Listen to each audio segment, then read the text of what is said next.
CBS Sports.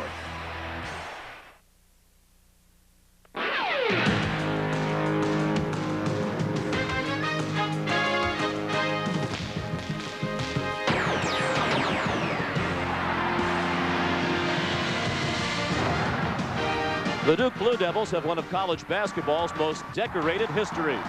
2 national championships and 7 Final Fours in the last 13 years. This season, Coach K and his stars Elton Brand and Trajan Langdon have the Blue Devils ranked number 2 in the land and are ready for a run all the way to St. Petersburg. Today, they'll face another of the game's great programs, St. John's. New coach Mike Jarvis has the Red Storm back in the top 10. Super sophomore Ron Artest leads the team in scoring and assists and has all of New York thinking about a big-time upset.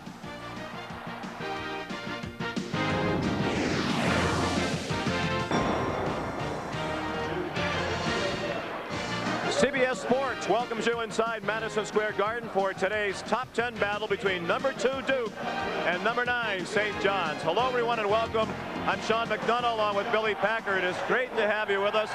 This game is sold out. It's the first sellout at Madison Square Garden for St. John's in 3 years. Billy, tremendous anticipation for this game. Well, you've got the number 4 and number 5 winningest programs of all time in college basketball going head-to-head. And, of course, 2 teams led by outstanding basketball players. Elton Brand for Duke, the last time he played on this court, he led the United States to the Goodwill Gold Medal Championship, a powerful inside performer. And for St. John's, Ron Artest, who had only the 2nd triple-double in the school's history against Seton Hall a few weeks ago, an outstanding all-around player. They know each other well. Duke and St. John's since 1991, back in the days of the ACC Big East Challenge. That game was won by Duke. Duke's won the last 4 head-to-head with the Red Storm. Mike Krzyzewski in his 19th season at Duke. His win at Clemson on Wednesday night was career victory number 450 in Durham. His starting lineup has Elton Brand between Shane Battier and Chris Carrawell. And in the backcourt, William Avery and Trajan Langdon. Mike Jarvis in his first year at St. John's off to a tremendous start at 16-3. He's been a winner everywhere he's been at Boston University, George Washington prior to his trip to Jamaica. Albert Richardson is the starting center for the injured Tyrone Grant. Artest and Jesse the rest of the front court. Eric Barkley, a very talented freshman point guard, and Boonsie Thornton is the 2 guard. Brand will jump against Richardson. St. John's in white. Tim Higgins, Curtis Shaw, Larry Rose the officials. And we're underway. St. John's controlled the tip. Good hands by Artest. Barkley guarded in the man-to-man by Avery in a matchup of point guards. Artest lost the handle, got it back, and scored the first bucket of the game. Battier may have some size, but Artest has power against him. Artest averages 15 a game. Battier, one of the top defensive players in the country, along with Chris Carrawell, the 2 Duke stoppers on defense. Avery pestered all the way by Barkley. Carrawell guarded by Jesse. Key matchups out here. Thornton right in Trajan Langdon's face in that jumper. Key matchup for Duke. They've got to get the ball down inside to Brand early, taking some away that outside perimeter pressure. Offensive foul called on Artest, and Shane Battier has now taken 19 charges this year, and this is Duke's 20th game of the year. He set the single season school record for charges taken last year with 29. He's likely to break it this year. Moving those feet defensively instead of the hands. Now, if you're Artest or any player that goes up against Battier, that's something in the scouting report you really have to be aware of on your penetration. Carrawell to Langdon. 2-0 St. John's, more than a minute play. Brand powers it up inside. That's the game for Duke early in this ball game, because they have great perimeter shooters, but St. John's has great quickness on the perimeter defensively, so you're not going to get your jump shot early in this game. St. John's not big inside, particularly in the absence of Grant, out with a broken bone in his wrist. Will be out at least until early February. Even without Grant, St. John's not a big team, but without him, they're that much smaller. Yeah, a real pivotal piece to the puzzle for St. John's. Battier. Carrawell had his hands on the rebound. It was batted away by Artest, but there's an easy 2 for Carrawell. Beautiful touch pass by Trajan Langdon. Duke has a tremendous advantage here from a rebounding standpoint in this ball game, so St. John's has to be very careful on their blockouts. Tough pass, just saved by Artest to Bootsy Thornton. He's been hot lately, and he hits the runner. And the game's tied at 4. Junior college transfer, sat out last year. They those quick hands by Barkley. Now Jesse, 3-on-1. Artest unselfishly to Thornton. This St. John's club has great team quickness. The other thing that it has, particularly when they have Grant in the lineup, everybody can catch the ball on the run and make a play. 2.5 minutes in, the Red Storm by 2. Madison Square Garden still filling up. Torrential rains outside. It's a late arriving crowd. Harrowell didn't get the bounce. Brand the rebound. He has such a soft touch on the inside. So this summer in the Goodwill games, the United States team dropped their opener against Puerto Rico, then went on to win 4 straight to win that gold medal. And Brand was awesome against those older players, particularly in the final gold medal game against Australia that played a number of guys that have been in the NBA. Brand averaged 17 points per game in the Goodwill game, 7.5 rebounds. The shot from Jesse rattled out, and a foul in the rebounding action against the Red Storm. Good block out by Thornton inside, taking advantage of his position.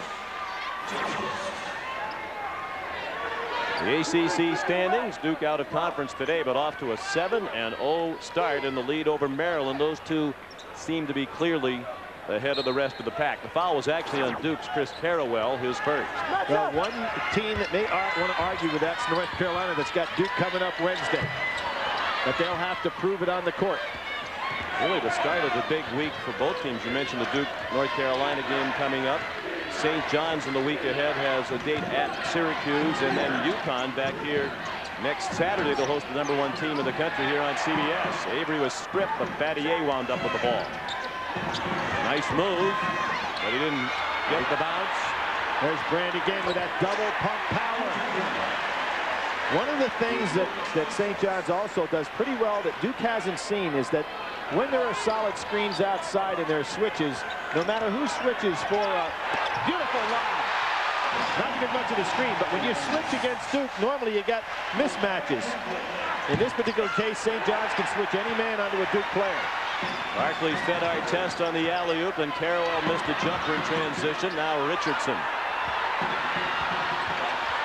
working on Brand. Brand got a piece of the ball and the rebound. Brand is dominating inside here in the first 4 minutes. To put in perspective this tempo, St. John's scored 100 points for the first time in 6 years this year. Duke has already had 600-point games in this season. This is the highest scoring team in the country, averaging 94 points per game. So this is definitely not the pace that St. John's would like to play, even though it looks like they're staying with them right now. The track meet at the moment. Jesse lost the dribble as they had a 3-on-2. Here comes Duke again. This is really going to hurt St. John's if they try to play Duke at this pace.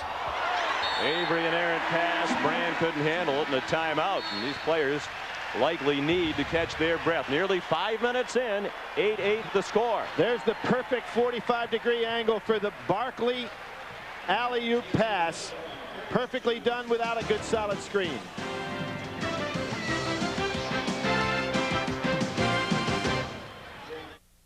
This being the most anticipated game in the metropolitan New York area in many years. Jason Williams, Sam Cassell among those in attendance. Jason, one of the great players in St. John's history. Spike Lee's here. We'll keep an eye on whom he might be heckling as the day goes along. And of course, no St. John's game complete without Lou Carnesecca. And without the sweater. Yeah, it'd be interesting to see who Sam Cassell is rooting for. Of course, he played for Florida State.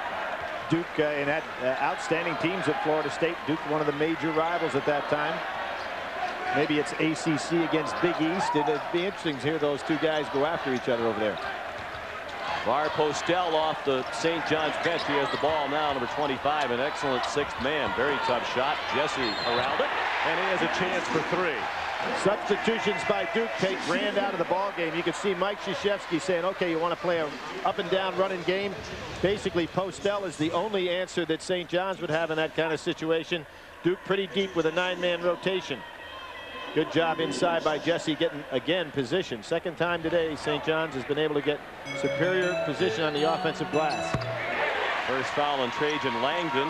Jesse completed a three-point play, and now he has 3 points. Chris Burgess, Nate James, Corey Maggette, all into the Duke lineup. First time today, full court zone pressure. The freshman Maggette was stripped by fellow freshman Barkley.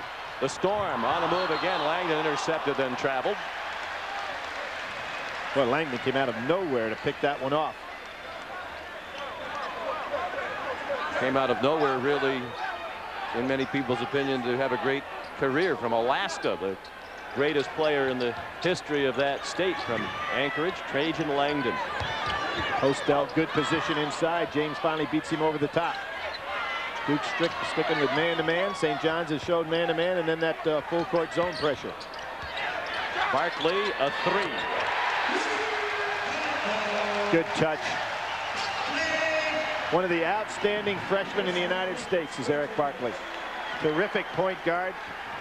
Plays well within himself, has quickness, can handle the ball, shoot it, play some defense, and he's given Avery all he can handle so far today. Some say, Billy, that's what St. John's has been lacking most in recent years, a solid, true point guard. Chris Burgess, now Langdon. Stripped from behind by Bootsy Thornton. There is that team quickness, and James comes back to steal one. And he banked it home. Nate James averages 5 per game, has his first 2. The sophomore from Washington, D.C. James, a guy that was a high school All-American, then due to injuries had to sit out a year, but now is starting to get more and more playing time as this season wears on. He missed most of his first 2 years with thumb injuries and ankle and knee injuries. He rebounded the miss. Maggette fouled. He'll have a chance for a three-point play. Maggette, the most athletic player on this Duke team, and they're full of him. The kid can run, he can leap, he loves to play, and has incredible statistics in basically 17 minutes a game played. There's that power he shows inside. He averages 11 points per game in those 17 minutes and nearly 4 rebounds. The freshman from Bellwood, Illinois, in the Chicago area. When you look across at his stats, he's shooting 57% from the floor, 40% from the three-point line. I mean, you go all the way across the line, you say that may be as productive as 17 minutes as you'll have anywhere in the country. Dave Odom, the Wake Forest coach, says Maggette's as athletic a freshman has come into the ACC in a long time. And you think of all the great players in that league, that's a large statement. St. John's by 2, just more than 7 minutes played here at the world's most famous arena. He's matched up with our test right now, 2 physically gifted players. Hostel's shot went spinning out to Brand. Kind of a tough shot, gliding to the right. 5 rebounds already for Brand. Avery forced one up. Bootsy Thornton got a hand on it. Now this is where Avery, who's being challenged with quickness by Barkley, has got to be patient in the game. That was a forced shot. Not a good offensive maneuver by a young guy that's had a great year so far. Barkley went past Avery and missed the pull-up. Rebound Richardson. Blocked by Brand.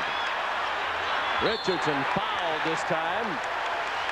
Brand didn't need the help, but he had a teammate coming to his aid, James, who committed the foul. Well, you have to figure Richardson, who has limited offensive ability, you can't go to help Brand on him, and that's what happens here. James comes across, commits a foul on a player that probably is not going to make that play.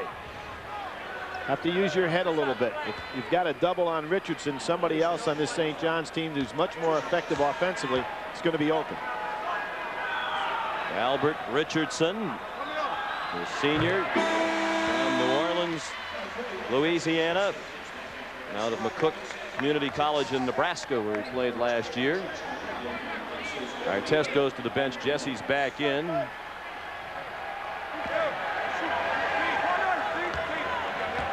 Albert was an honorable mention junior college All-American. Averaged 21 points and 11 rebounds at McCook Junior College. Maggette rebounded the miss.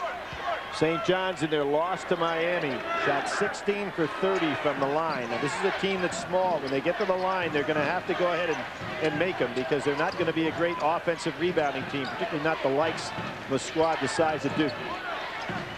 These are 2 red-hot teams. St. John's has won 4 in a row and 13 out of 14, while Duke comes in riding a 13-game winning streak off its only loss of the year against Cincinnati by 2 points in the Great Alaska Shootout. Good job by Richardson, forcing Elton Brand to take a step further out on that turnaround jump shot than normal. Duke will inbound the basketball when we come back. This is a battle between the ACC and the Big East. In the 90s, one area in which there is no comparison between the two conferences, NCAA titles. Well, this is kind of interesting. Big Ten and Big East. And the Big East has only had one team, your alma mater, the Cuse, in the Final Four in the 90s, which is kind of surprising. Considering the fact that one year they took 3 teams into the Final Four in the same season. And a chance to tie the game for Corey Maggette. Duke scores right off the inbounding play. Mike Jarvis throws up his hand. He didn't like the fact that there were some solid screens on the inside that he thought were somewhat illegal. Maggette slides right on through, and there's that power again. Even though he lost control of the ball, was able to go up inside. Big foul there, and the fact it's Artest's second foul. Mike Jarvis doesn't have a lot of places he can go on the bench to replace that, with Ty Grant unable to play today because of that risk. And Mike also didn't think there was very much contact there to warrant the foul. Maggette missed the free throw, but Teruel got the rebound. Langdon open for 3, and that's a mistake. That's just a great hit-ahead pass by Avery, and this team will wear you out from the outside. A tremendous three-point shooting basketball team.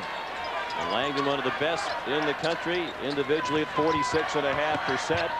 Postel unlucky again. That's his second shot that's rattled out. Artest is on the bench now with 2 fouls. Holland Charles is in the game for St. John's, number 11, a guard. Look for Avery to test Charles. Brand, that's a mismatch, and he's taking advantage of Richardson inside. Yeah, what you have here is a situation where St. John's, and this is what's so tough, is going to have to double down with one of their forwards. They can't afford to do it with the guards because Avery and Langdon will kill you with 3. Duke's on a 7-0 run. They've taken the lead. Thornton missed a shot. Richardson a rebound over Brand. But Brand off. Oh, nice touch. 3 points for Albert Richardson. Avery couldn't get by Charles. Richardson averaging 12 minutes a game. Boy, is he going to be expected to do a lot here today. And I don't know what he's going to do. And the fact that he's going to have to run up and down the court with a fresh Elton Brand. See right here on the inside, Brand maneuvering. He can go baseline or he can come across with a little half hook. And he's got that turnaround jumper and a lot of power. I tell you, from the waist on down, he is as strong as anybody who's been in college basketball since probably Corliss Williamson down at Arkansas. He used to be able to post up the same way. Foul on Richardson was his first.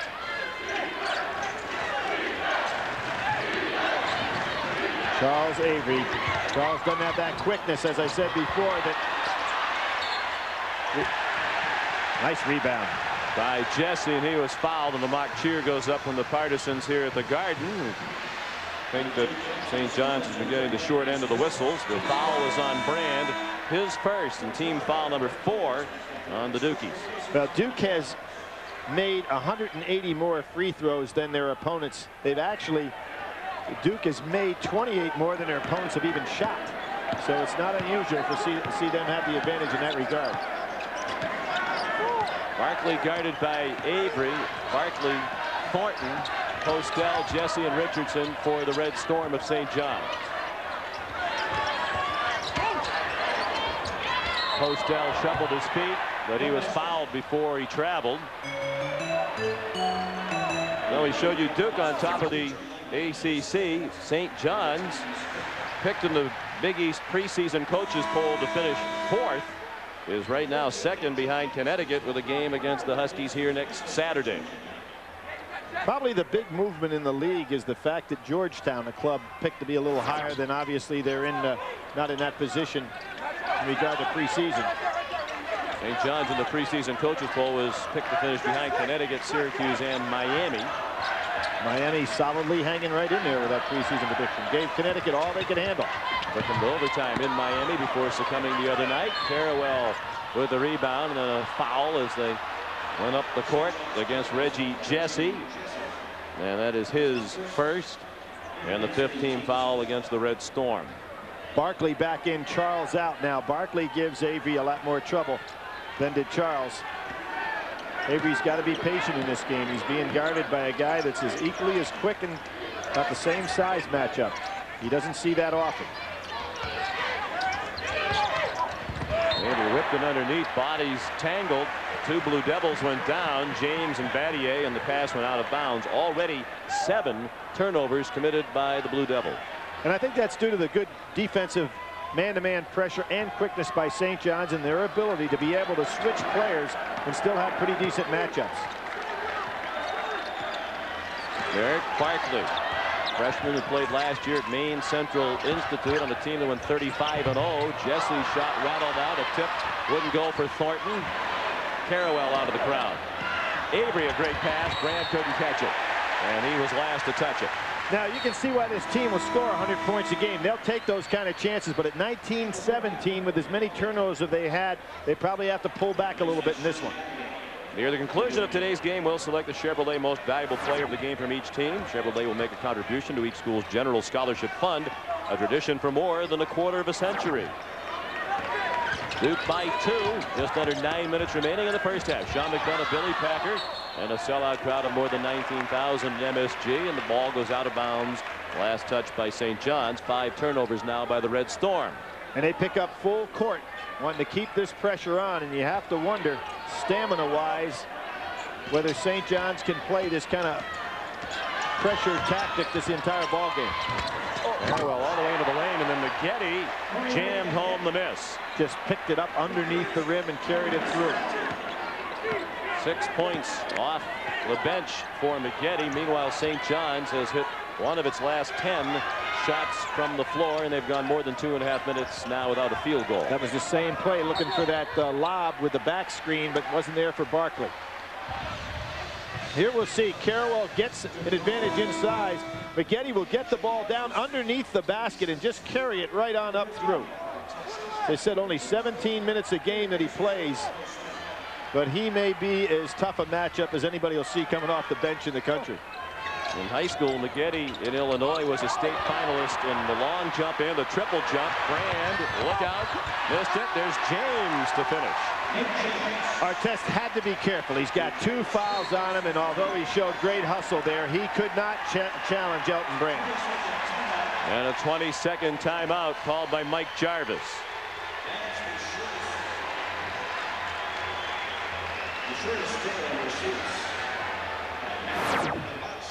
Tournament heritage for St. John's. We take you back to 1985, the West Regional Final at McNichols Arena in Denver. NC State and St. John's. Louis and Jimmy Valvano, the closing seconds of the game. Walter Berry went in for the slam that sealed the victory. And St. John's advanced to the Final Four for the first time since 1952. Well, 3 guys still playing in the NBA off of that team. Wennington and Mullen and Jackson. Jackson and Mullen playing for the Indiana Pacers this year. Many people feel will be the NBA championship. So Louis got to be proud of that alumni group. Michael Jordan says Indiana is his pick to win the NBA title this year. And you know, when you think of Duke St. John's on a Sunday, you go back to 1979, what was considered Black Sunday in North Carolina. Penn upset North Carolina. St. John's beat Duke. Duke and North Carolina expected to go to Greensboro and work their way to the Final Four. It just didn't happen. Good hands by James. He knocked the ball out of the hands of Richardson. Jesse got the rebound of the miss. Thornton for 3, and they are ice cold. Saved by McGetty, and here comes Avery. Well, they're getting the shots. Sometimes you wear down a little bit and you don't have your legs for the jump shot. Thornton's been working hard on defense. Long drought for the Red Storm. They're down by 6. McGetty was stripped by Jesse. Avery got it. McGetty an open 3. Probably not a good shot, but you can see there's just no blocking out. What happened here? Barkley got caught on the switch. He's not used to blocking out a guy like Carrawell. It went right by him for the putback. Carrawell has 4. He's a junior from St. Louis. Thornton might have gotten away with a walk, and he made the shot in the middle of the lane. And here comes Duke again. Boy, do they put pressure on. You have got to be ready. Avery, a quick 3, almost from the NBA line. Well, Avery came to college as a 2 guard. Made the adjustment last year with Wojciechowski as a point guard. And this year now, showing he can be a point guard and a scorer at the same time. And off goes James and Maggette. They're all running again. 8 rebounds now for Brand. Maggette. Foul called. And it's going to be a blocking foul called against Bootsy Thornton. Here we'll see Barkley at a guard position, not used to blocking out. He should be here. Instead, Carroll will go right to the basket for the put in. Watch Barkley. Turns his head. There goes his man. Timeout. Duke has opened up a 9-point lead. 6:24 left in the first half. Duke by 9. Duke has a decided size advantage, and the Blue Devils have used that advantage to pick up 7 more rebounds than St. John's, and they're also a deeper team. They have 10 bench points to none for Mike Jarvis's Red Storm. Mike Jarvis, 53 years old, a native of Boston, and he's never had a losing season. Now in his 14th year as a major college head coach. Oh, Artest falls asleep on the out of bounds. He was watching the action on the strong side. Maggette went right down the lane against him. And Maggette has 8 points. 8 of those 12 Duke bench points, and the lead is up to 11, the largest lead for the Blue Devil. They need Artest. Boy, that was a powerful inside move against Carroll. Was an outstanding defender.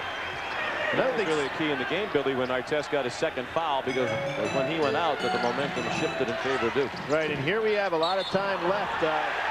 There's pretty good defense by Richardson. Here's what we're going to talk about. Artest is watching all the activity over here in the out of bounds, and watch what happens to him. Has his head turned just as Barkley did earlier. It's amazing. He kind of falls asleep on it, and there goes his man in for a layup. Boy, you've got to be able to see your man and the ball at all times. As fundamental as they teach back in the 6th grade. Artest, who's an outstanding player, lost it on that one. Meanwhile, Brand called for the offensive foul, his second. He's on the bench. Chris Burgess is back in. LeVar Postel scores from the middle of the lane. Postel has had some tough luck on some earlier shots. That was an excellent jump stop. Very explosive scorer off the bench. He's a junior from Albany, Georgia. Mike Jarvis has been telling Postel to go to the basket more often. Early in the season, he relied too heavily on the 3-point attempts. Maggette traveled. Now, one of the things about Maggette, and of course it comes with experience, when he gets on a roll, as he is in his first half, he has a tendency to try to do too much too soon. And if he'll just be patient with his game a little bit, he's got so much ability, it'll all come. The only scholarship freshman on the Duke team this year. Duke by 7, approaching 5 minutes left in the first half. Artest. Oh, he just took Langdon and overpowered him inside. That's not a good matchup for Duke. Trajan Langdon may in good shape, but he can't handle Ron Artest on the low post. And a 20-second timeout called by Mike Krzyzewski.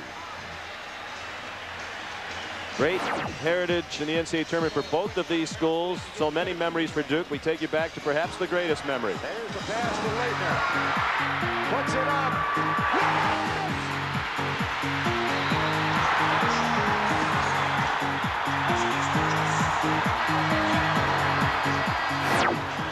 That wasn't in a championship game. It was an East Regional final, but tough to find perhaps a moment in college basketball that surpasses Christian Leitner's shot in overtime that gave the Blue Devils the 104-103 win over Kentucky. Jimmy Calhoun would argue with you. He'd say, how about the one that beat me and prevented me from going to a Final Four? Leitner certainly one of the great collegiate players of all time. And that was one of the great performances of all time. 10 for 10 from the field for Leitner in that game. 10 out of 10 from the line. He had 31 points. Duke went on to the Final Four. St. John's is on the run right now. They've run off 6 straight points. Some job by Thornton coming from behind on the steal. That's very difficult to do without picking up a foul. Nice move. Brand's back in with 2 fouls, playing against Artest, who has 2, and Brand blocked Artest's shot. Boy, Duke got caught in some bad matchups for them there. They don't want it. Brand picking up his 3rd foul. Battier scores from Brand. Surprised, to be quite honest with you, that Brand's back in this ball game right now. Duke has big men that they can substitute. Up shot, Barkley. got the roll. Well, as soon as Brand went out with that second foul, St. John's went on that 6-0 run. And you know who's guarding now, even though the St. John's is in a full court zone pressure, and they're going to go back into the zone to probably try to hide. Let's see if they do stay in the zone situation here. Yeah, they stay in the zone. That's going to protect Artest, who's down a little in the middle. You can't leave Langdon open for three, though. That's the problem when you play zone against Duke. That's exactly a good point, Sean, and that's what Mike Jarvis yesterday in practice said, and it was really a great point he made to his team. He said, guys, you got to believe in me. When I tell you to go to zone, they're probably going to crack us, but we've got to be patient. A great coaching point in practice. And, of course, what happens, Langdon comes out and hits the three. And his players do believe in him very quickly. Oh, without question. Jarvis has won over his team. Reggie Jesse rattled one home. The sophomore from Queensbridge, New York, has 5 points. Let's see if Duke goes over the top of this zone pressure, and here it is. Now they want to attack inside to Brand. Farewell might have gotten away with a carry. Then Brand scored from right underneath the bucket. He has 10. Very nice move by the senior Langdon to recognize the zone press, go over the top of it, and then Brand becomes a weapon on a 2-on-1 situation. Brand nearly a double-double here in the first half. He has 10 points and 8 rebounds. And Barkley missed, and Postel pushed off on the rebound. Well, you know, there was a case where Postel might have just got a soft touch. I think Carrawell faked him out a little bit, and the official just assumed that must have been a big push. Mike Jarvis can't believe it. Officials have been a little quick with the whistle in this first half, which is surprising in a game of this magnitude. Yeah, I think that was merely a touch foul, and Mike Jarvis very upset with it. I don't blame him. For all the late breaking news in college basketball, plus updated scores and stats, go to cbs.sportsline.com or on America Online at keyword CBS Sportsline. Carrawell 1-1. He missed the front end, and Bootsy Thornton rebounded. Duke, an outstanding foul shooting team, not hitting them all today. He's shooting 74% from the line this year, which is excellent for team free throw shooting. It's 11th in the nation at the start of the week. Artest lost the handle along the end line. Duke 37, St. John's 29. Team in the nation, Duke has an 8-point lead over St. John's. Here we have last year, and showing Duke how they're going to collapse on Nazir Muhammad from Kentucky, preventing him from scoring inside. But remember what happened in this ball game. Kentucky was way down. This might have worked here, but it allowed the perimeter to be open. And what happened later in the game, the likes of Shepard and Paget wore him out from the outside. Getty missed a shot, but the ball got tipped back out to him. Now Carrawell alone for the dunk. 3 times we've had a game in this game. St. John's has forgotten where their men are. 3 times Duke has had a layup. Duke leads by 10. Blue Devils once have an 11-point lead. Thornton a step back 3. St. John's probably has as good a passing group of players all over. Now, again, they don't have a postman in the ball game, playing awful small. Mike Krzyzewski, I think, did a very wise thing getting Brand out of there. You don't want him to pick up that 3rd foul with 2 minutes to go. Now, will Margetti take Artest? Might not be a bad idea to let Margetti take Artest on the drive, see if they could pick up another foul on him. Mike Jarvis got out of that zone very quickly after Langdon buried a 3 against it. And an offensive foul called by Curtis Shaw as Avery used the free arm to try to get past Barkley. Coming up on Pennzoil at the half, Bonnie Bernstein will get you caught up on all the scores and highlights. That's all coming up on Pennzoil at the half. The foul on Avery is first. LeVar Postel to the St. John's bench. We saw Mike Krzyzewski sitting on that bench, very quiet the other night at Clemson. He wasn't able to go with the team. His shoulder giving him a lot of problems. Everybody knows he's going to have a hip surgery in April. Good shot by St. John's coming back right before the half. And then Jesse called for the bump along the sideline. Mike Krzyzewski had a very scary episode early last week. He started to have numbness down his left arm from his shoulder right down the arm. And he went to be evaluated. They determined that he had a pinched nerve in his neck. And it's related to the left hip problem. He'll have the left hip replaced on April 5th. 4 times the ACC Coach of the Year, Mike Krzyzewski, one of the great coaches, I think you can say it now, in the history of the game when you figure there are only 2 coaches with more NCAA tournament wins than Mike. Absolutely. You know, he went from being one of the great young coaches to now, without question, certainly one of the great coaches, not only in the game today, but certainly is one of those guys setting the pace for history. Only Dean Smith and John Wooden have more NCAA tournament wins. Thornton with the crowd roaring missed the 3. Johnny's right back in it, and here they come again, 4-on-3. And there was that again, a freshman mistake by McGetty. Couple of chances here for St. John's to inch closer, and Richardson was fouled after the 3-point miss by Artest. McGetty hit him from behind. The first on McGetty and the 9th team foul. See, he is so used to having more quickness and speed than the people that he plays against, that he tries to put it on the floor and go by. As St. John's is extremely quick and very good at coming from behind with the steal. And now Mike Jarvis is going to get Artest out for the final minute to avoid his picking up his 3rd personal foul. Here's Richardson at the line with 3 points today. Right into the 1-on-1, another big miss. St. John's is down 4, but that's 2 empty trips with a chance to get closer. Avery's calling it for himself on a high screen here, but Barkley's been able to stay with him so far today. Avery charged again. Yeah, Barkley is really getting into Avery's mind. Avery has got to settle down, let the game come to him a little bit. He probably has heard about what a hot shot this freshman is from St. John's in the backcourt, and he is a hot shot. And Avery not having a real good first half.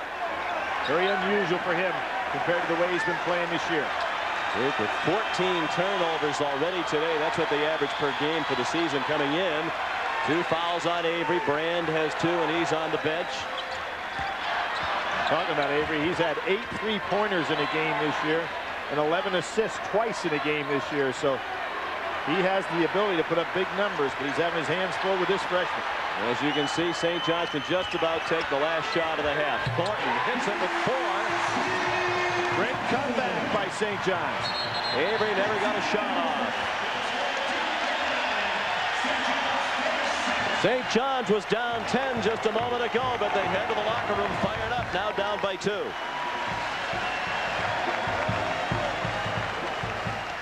The end of the first half, the score, Duke 39 and St. John's 37. Bonnie Bernstein is along with Pennzoil at the half. Right after this message and a word from your local station.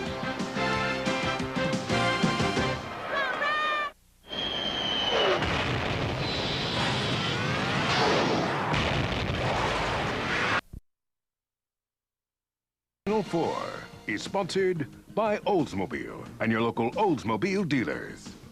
Nicorette Gum. You can do it. Nicorette can help.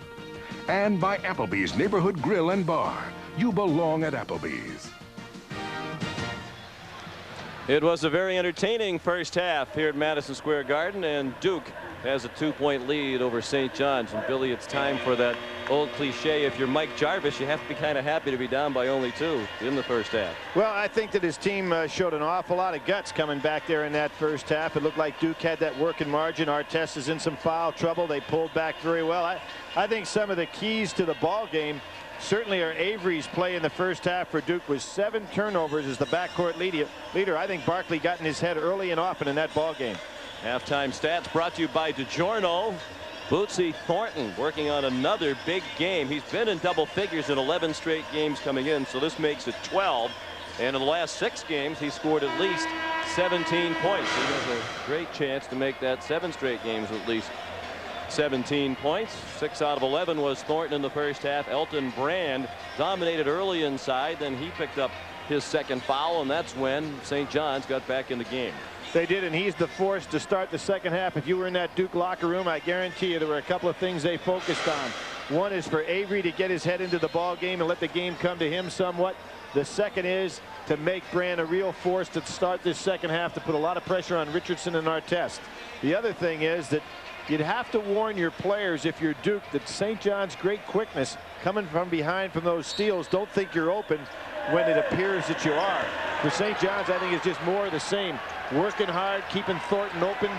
They have to be very happy with that comeback. And there's what I said was going to happen. Right to Brand down in low early. And he missed his first shot of the half, ripped away by Ron Artest. This is Barkley. It's Barkley And Thornton with Artest, Richardson, and Jesse, the same five that started the game for St. John's. Thornton for three, and the lead for the Red Storm. Thornton named Bootsy after Bootsy Collins. Is that a singer you're familiar with? That's who his mom named him after, a singer named Bootsy Collins. We'll have to do some research on that. But he is off to an excellent start here. Thornton's given name at birth Marvis, but he much prefers Bootsy. And there's Battier driving inside. And you see that Artest on him can't afford to go ahead and chop down and try to even block on it. So smart play by Artest, even though he was beaten. Shane Battier now has 4. He's a sophomore from Birmingham, Michigan. Barkley, nice back cut, and Artest found him. It's a nightmare game for Avery. I like Barkley's demeanor on the court. You know, he never shows any emotion, glides around there. He's got great quickness. And boy, Duke has got one game plan here. Get that ball down inside, put Richardson in trouble. Richardson had a very good first half, and I'm not talking about statistically, but to be able to play at that tempo and stick with Brand as he did, it's a big aid to St. John's. A little too anxious to prove it at the offensive end, however, and Richardson traveled. The 8th turnover committed by St. John. Here we'll see Elton Brand look at the post-up position, those wide arms and wide body. Richardson just having no ability whatsoever to stay with him. They're going to have to double down to help out a little bit. Double down on Battier's man and with Carrawell's man. You can't afford to do it with Avery or Trajan Langdon. Brand, he traveled. Well, I think that's a push. Yes, he did. Push on Richardson, and Duke is going to go right to the power man inside. And we see right here, Brand has that ability to put the ball on the floor. Richardson does a pretty good job moving his feet, but Brand just too strong for him. 2 personals now on Albert Richardson. And Jesse almost intercepted the inbound pass. 2 minutes played, second half. Duke by 1. Telegraph pass by Carroll. You've got to keep that ball in front of your chest, not over your head until you're ready to make the delivery. There he puts it over his head again. Makes it much easier to block. The only throw you can have is over the top. Battier out to the midcourt line. He's guarded tightly by Artest, who needs to be careful. Good man-to-man pressure here by St. John's. And a whistle underneath. Oh, Richardson, another cheap foul inside, just trying to hold position on Brand. We'll see it again, and here's where St. John's really missed Ty Grant. There's just Richardson, you know, he's just not strong enough, and yet he's trying to fight over the top. Brand again. That's the right place to go. Now, if you're Mike Jarvis, where do you go? I mean, you're going to have to get some minutes from somebody off the bench with size. You can't afford to put Artest down there, and Brand, he's got 2 fouls on him, and you've got to save him offensively. Artest thought that Barkley was heading to the back door, but he was not. Show it inside. Here is Elton Brand again, getting position, and there is that strength. How about going zone if you're Mike Jarvis? About the only thing you can do is take a chance that maybe Langdon isn't hot today. Just try to react to him more quickly when he goes to tee up a 3-point try. Brand, a tough shot. Good blocking out by Artest on Battier, but again, Brand gets the ball in good working position. If you joined us late, St. John's playing without its leading rebounder and most physical force inside, Tyrone Grant, who broke his wrist in the game earlier this month against Seton Hall. He's out at least until early February. Blocked from behind by Carrawell. The Jesse shot. Richardson's follow wouldn't go. Great hustle by Richardson. Artest open for 3. Richardson again in the middle of the pack. And he might have committed a foul. I think this one will be on Thornton. They're just giving up too many inches there. 2 fouls on Bootsy Thornton now. Tell you, a lot of energy being expended by both of these teams, and for Duke with the deeper bench, it plays in their advantage here. Try to wear the other club down. Remember, St. John's had a big lead on Purdue in the tournament earlier this year. We're not able to hang on, and they do go zone. Carrawell missed the 3. Langdon the rebound. Avery for 3. And here's where yesterday's great message by Mike Jarvis. Have confidence and patience and stick with the game plan. But Duke is so tough if you go zone, hitting that ball outside. Miscommunication again. Barkley threw it right to Langdon. Nice job by Trajan Langdon to protect the ball. St. John could use a timeout. They'll get the TV timeout on the next whistle, but Mike Jarvis isn't going to wait for it.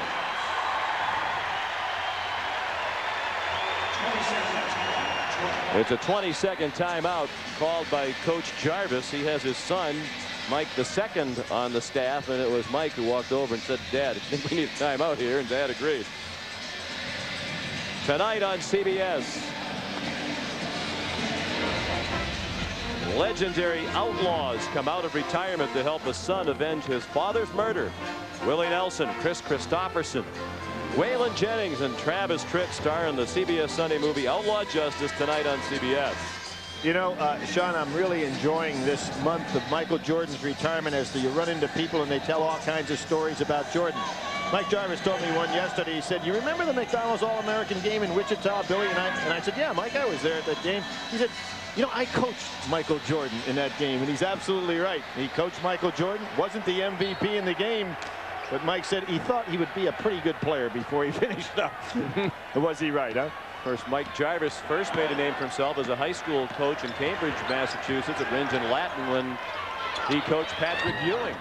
Yeah, Patrick Ewing was there that day, but ineligible to play because he had played in 2 previous All-Star games. Artest took it away from Battier, count the bucket, a chance for 3 for Ron Artest. Now, could that have been a huge turnaround play? Artest could have picked up the foul on the charge. Battier, who loves to draw the charges, had pretty good position, but instead it's Artest with 2 and a chance for the 3. Pretty close call there. Could have been a huge turnaround.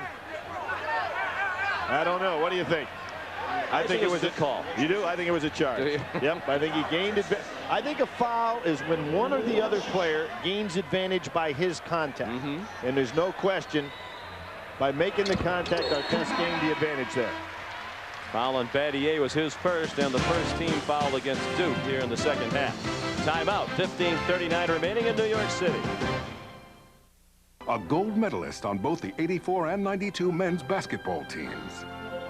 Visa will donate $1,000 to each of these universities and $1,000 to the U.S. Olympic team for their efforts in the development of our future Olympians.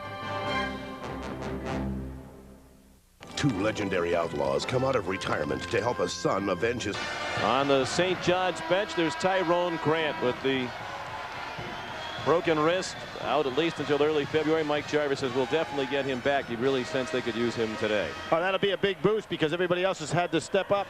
And here's Mickey Krzyzewski's, Mike's wife, who, remember back in the fall of '94 when Mike had that back surgery, he coached the team for the beginning of that season, had a winning record when he finally stepped aside and took that hiatus. But it was because of Mickey Krzyzewski. She said he is not going to coach, or we're going to have a little problem in his family. And really, Mike will go back, as we mentioned earlier, and have that operation in April for the hip. But that was a back surgery. We saw Bernie Williams, the Yankee star, as well. That's interesting.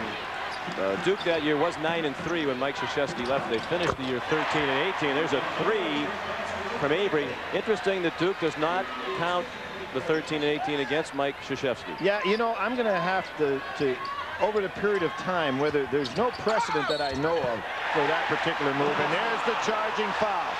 Artest picks up the 3rd. Remember how important I said that was on the earlier play. He makes the good crossover dribble here, beats his man, but there is Trajan Langdon stepping in. No question about the call.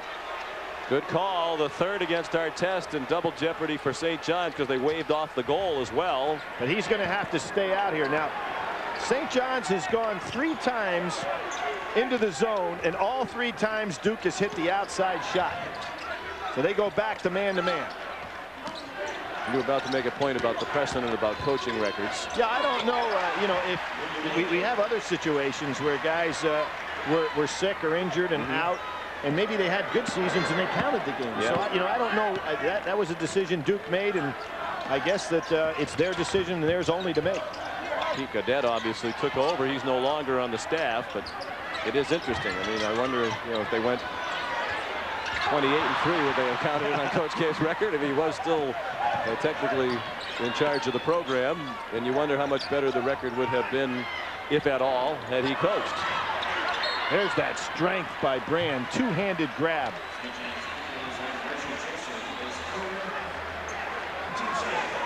It's 5 team fouls already as Jesse picks up his 3rd personal. St. John's in trouble, down 10 again.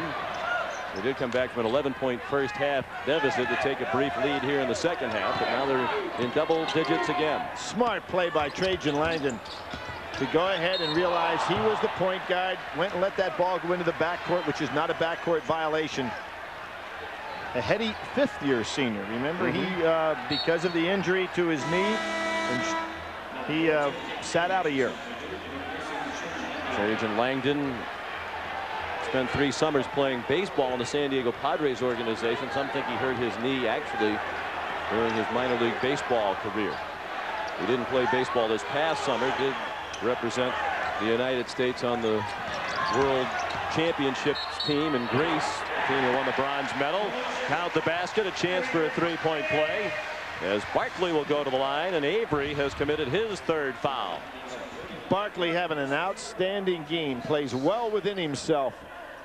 And he's giving the more experienced Avery a little lesson out here today to how to let the game just flow as opposed to trying to force it. Maggette back in for Carawell.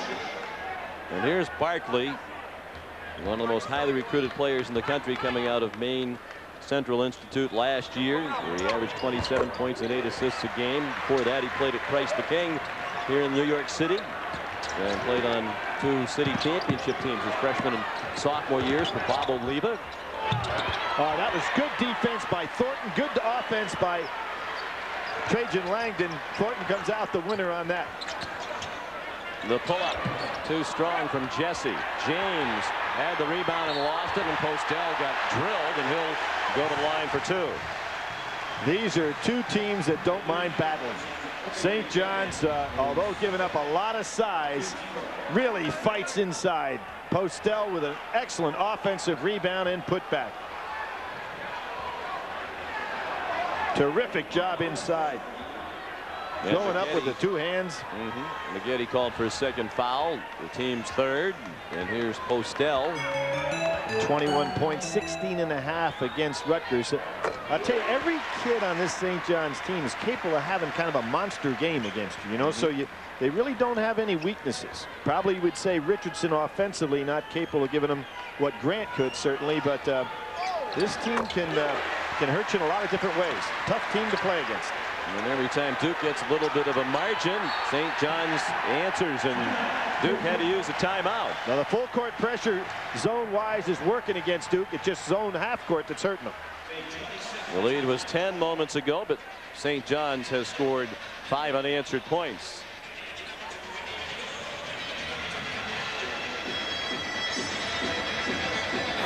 Monday on CBS. After Raymond embarrasses his wife in public, you better watch out, because you won't believe what Deborah's going to do to pay him back. Don't miss Everybody Loves Raymond Monday at 9, 8 Central right here on CBS. Sean, you know, earlier we had Sam Cassell and sitting there, a lot of these guys in there with who they're going to root for. I'm going to give you a guy that has a hard time figuring out who to root for today. A Big East ACC player from the past. Henry Hyde, very important guy in the impeachment proceedings. He was a listen to this one now. He played for Georgetown in the national championship final against Wyoming in '44. He also played for Duke University while he was in the Navy ensign program during the Second World War. Powerful rebounder, Henry Hyde. Well, Duke University, Georgetown. Connection to Duke, and not necessarily directly to St. John's. Georgetown's a Big East. Yes, Big they East. are. But let me ask you this: if you're a Syracuse fan, for instance, do you cheer for Georgetown when they're not? I would think so. If you're a Big East person, I think you'd cheer for Big East people. Except when they play your team? Yeah, exactly. That's interesting. Exactly. I suppose you would. You cheer for your league to do well, because it adds to the argument that your league's good and your fellow teams fare well. Barkley was just called for his first foul. Barkley had an amazing performance Wednesday night against Providence, a team that presses quite a bit. No turnovers in that game against the Friars. They throttled Providence. Now there's Avery again. Not a good judgment. You're only up 5 points. St. John's playing well. You don't go ahead and... is that not a charge? It was a block called against Langdon. It sounded like one of those whistles, Billy, where maybe the official was anticipating a little bit more contact than there actually was. Well, a good call because Avery had... Trajan Langdon did not have good defensive position on that play. He stepped in under Postel, so good call. Third personal sends Langdon to the bench, so the fouls are a factor now. Artest traveled. Oh, a tough call for St. John's on that one because he had Brand up in the air. I think it was a good call, though. I think once he got him up in the air, he just shuffled his feet a little bit at the free throw line. Mike Jarvis didn't like Larry Rose's whistle. This press causing Duke some real problems. Maggette fouled. Artest came to help Jesse, who was beaten, and Artest. That's his 4th. Yes, indeed. That's huge. He is their best player, leading scorer and second leading rebounder. 12 minutes now. He's got to come out now. Richardson's going to come in there for him. Plus, he got hit pretty hard. Took a real whack. He's kind of limping a little bit here, but he knows he's going to have to sit down. Now, is he going to come out on the whistle? Richardson ready to check in for him. Maggette makes it a 6-point lead. Out goes Artest with 12:42 remaining. Artest doesn't run into or have many guys that have his size and power that run into him, but Maggette is every bit that. Took a tough lick there. First free throw made by Duke today. Maggette makes it 2 in a row. He was the player of the year in high school in Illinois last year. Worked at one of Michael Jordan's camps, and Michael gave him a hard time. Why didn't you go to North Carolina? Chose Duke instead of Jordan's beloved Tar Heels. Postel won the ball inside, and Jesse really should have got it to him because Postel's got quickness on Battier. Richardson couldn't finish from about 6 feet, and Battier ripped it away. Duke by 7 with Artest out of the game, perhaps a chance to pad the lead. Brand wants it down the low post. Good help that time by Thornton from the weak side. Richardson guarding Brand, and Richardson has 3 fouls. And they're quite physical underneath as the 3 comes up short. But Carrawell corralled his own rebound. Now that's Maggette did rather. Maggette, he was fouled. Well, you have to assume that Maggette's going to follow his own shot, right? I mean, the guy is a very aggressive basketball player. You want him to take that outside shot, but you want to make sure you're blocking him out because he's so much more difficult to handle inside. Now Richardson has 4, and Artest is on the bench with 4. And Maggette shoots 2 again. Well, Mike Jarvis has got Donald Emanuel over there that he could bring in with a little bit of size. And he's probably going to have to go in that direction.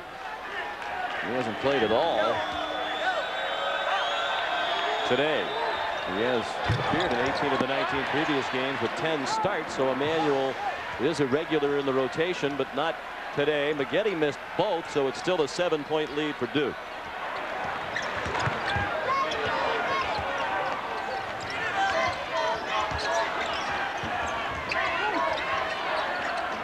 Barkley was fouled. He got away with a little shuffle step when he accepted the pass. Yeah, but it was a very good technique by Barkley on that shuffle step because he had the dribble alive.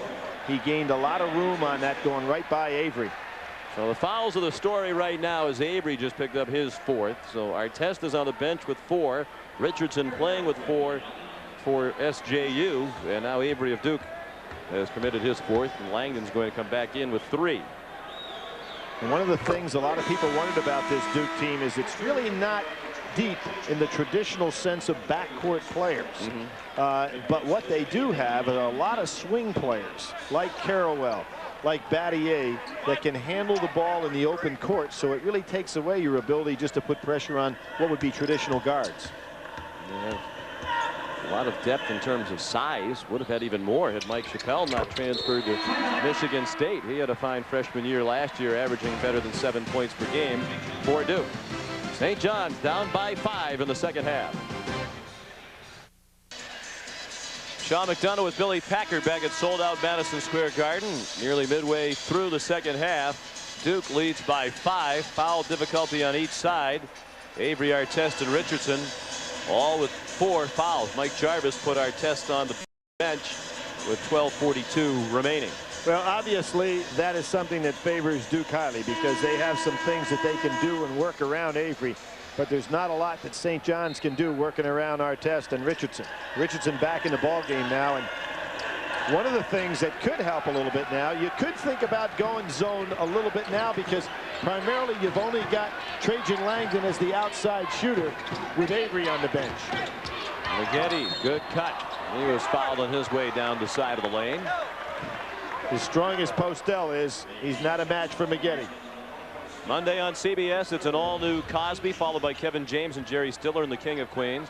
And how will Raymond's wife get even after he embarrasses her in public on Everybody Loves Raymond, followed by an all-new Becker starring Ted Danson, and an all-new LA Doctors with Ken Olin's wife, Trisha Weddick, in a special guest appearance Monday on CBS. Maggette hit the first free throw. Duke has not had a good day at the line today. Well, the reason for it is they haven't had traditionally on the line their great free throw shooters in the backcourt, Trajan Langdon and William Avery.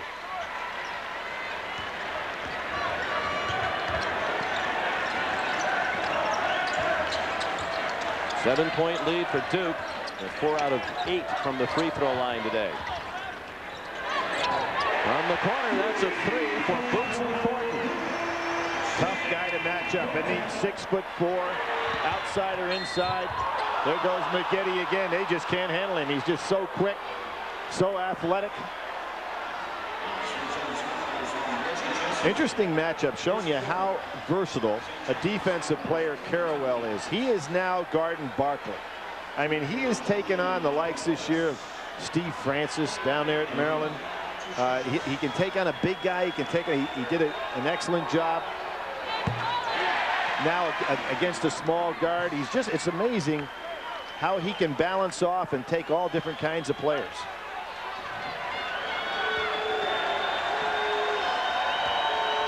Reggie Jesse committed his 4th foul. So yet another St. John's player on the verge of extinction. St. John's essentially today has played 6 men. The 7th player, Colin Charles, played just 2 minutes in the first half.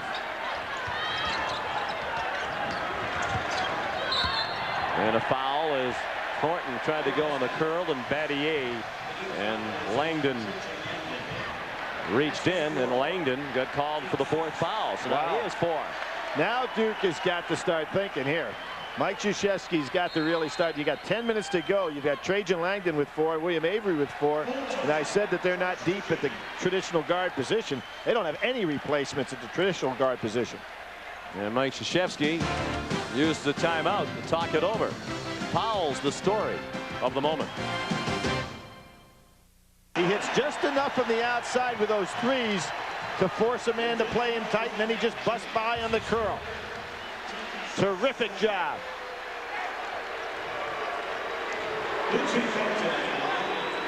Bootsy is 22, averaging 15 a game, but that average has been coming up. And this free throw would have made it a 2-point game. Postel kept it alive. Got deflected back to Jesse. He went into the backcourt again. Now it's James on Thornton. Carrawell on Barkley. What they're trying to do is to save Avery, who's over here on Jesse. Jesse ought to post up on him. Oh, yes! Thornton is just lighting him up.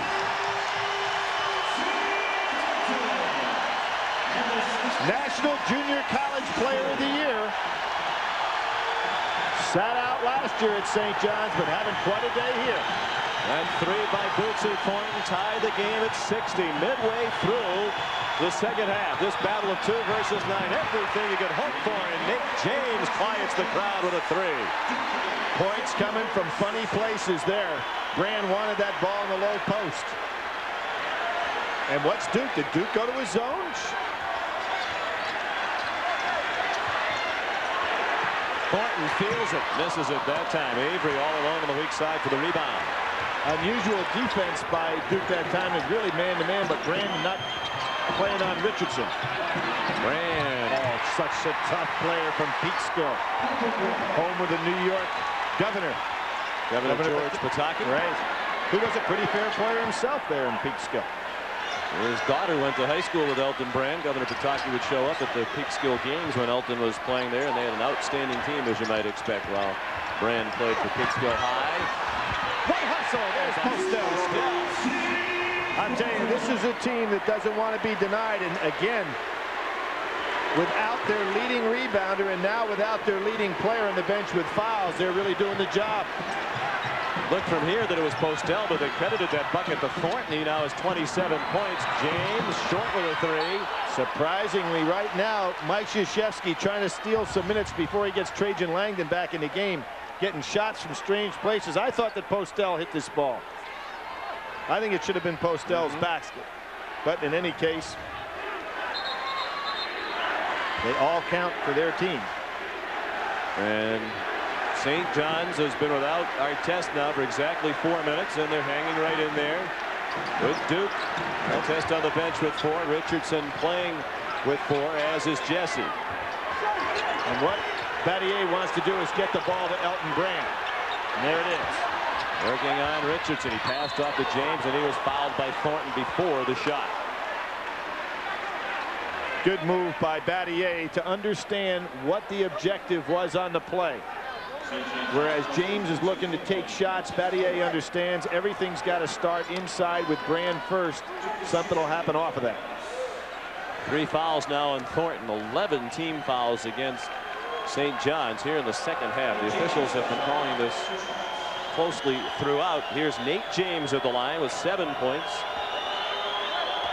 Out of St. John's at Prospect Hall High School. They played for Coach Stu Vetter. They have a lot of great players there over there. Jason Capel, who's now at North Carolina, although out with mononucleosis. Randolph Childress, X-ray hip, Cameron Dollar, George Lynch, Serge Zwicker, Dennis Scott, all played at St. John's at Prospect Hall. You know, you can look up at the scoreboard, 8:31 to go. The game's in the 60s.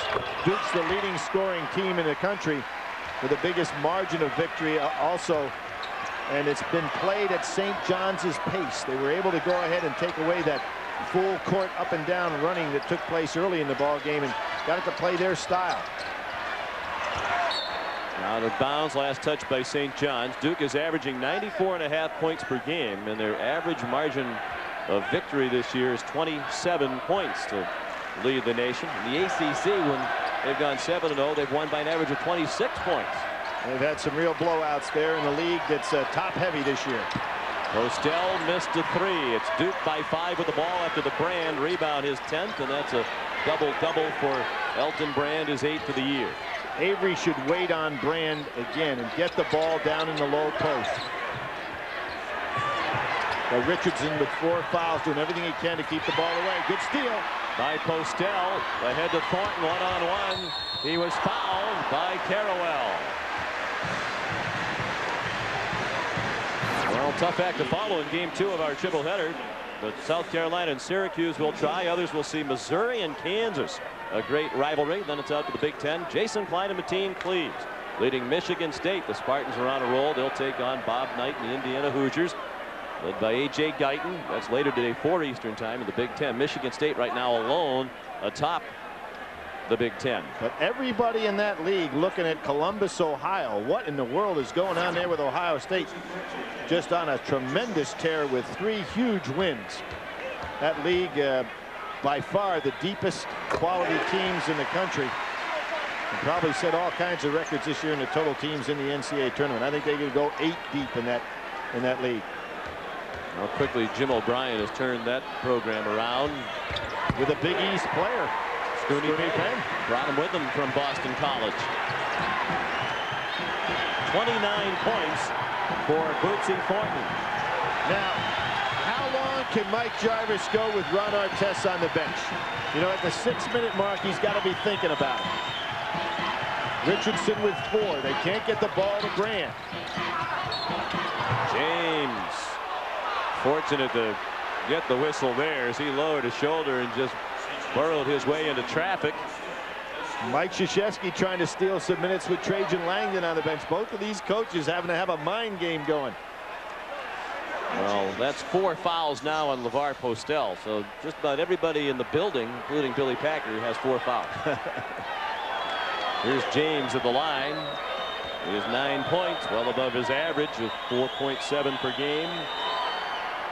Let's check out the CBS Sportsline stat of the game. For complete college basketball coverage, go to cbs.sportsline.com. Not a surprise there, given that St. John's has essentially played this game with 6 players. 2 minutes from Colin Charles, the 7th player, and that's it. Although Duke hasn't gone as deep as it usually does. They've used 8 players today. And Duke, again, not getting their premier free throw shooters on the line today. Playing with guys that are their weaker free throw shooters, and they're not having the kind of game they normally have from the line. 7 out of 16 are the Blue Devils, one of the best free throw shooting teams in the nation coming in. Thornton trying to get loose on the baseline. And the rebound went over his head off the Postel miss. A career high for Thornton today, 29 points. And at the other end, Carrawell banks it in. Pretty versatile player to get a rebound on one end, take it court to court. Barkley, blocking call along the baseline. Battier trying to draw yet another charge. Instead, he was called for the foul. Now, if you're Barkley, what you want to do in a game like this, there's really nothing here. You want to occupy a little bit more clock. Battier did get over there. You want to occupy a little bit more clock and try to save some time for your team to get Artest on the floor. So that would have been good to pull that one back out. 2 fouls on Battier. Barkley might have hurt his wrist or his hand on that play as well. Battier goes out now. Maggette back in. 9 team fouls, so not yet the double bonus. That'll happen on the next Duke foul. Barkley with 12 points today.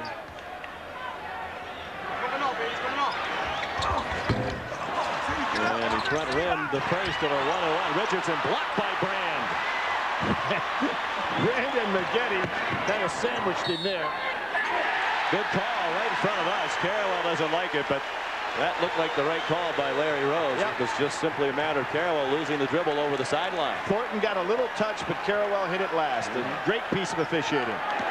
18 Duke turnovers. Duke by 5. 6.5 minutes left at Madison Square Garden. Barkley being patient, being guarded by a much taller man now. Postel swatted by Brand. 3 blocks by Brand, 2 of them on successive St. John's trips. He almost blocked this with his armpit. Watch this. Boom. Get that out of here.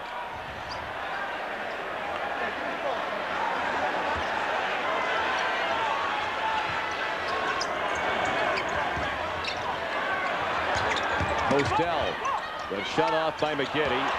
Richardson's had a tough time scoring today, and that shot's way off. You think it's about time to put Artest back in? Well, I think that at a 5-minute mark, Mike Jarvis has got to go and bring him back in the game. And for Mike Krzyzewski, you leave Trajan Langdon on the bench as long as you've got the lead. You want him in the game at the end so you can have him on the free throw line if necessary. So Mike Krzyzewski doesn't have to make the same tough move that Mike Jarvis has to make. Brand was triple teamed. That left James open, but he missed the 3.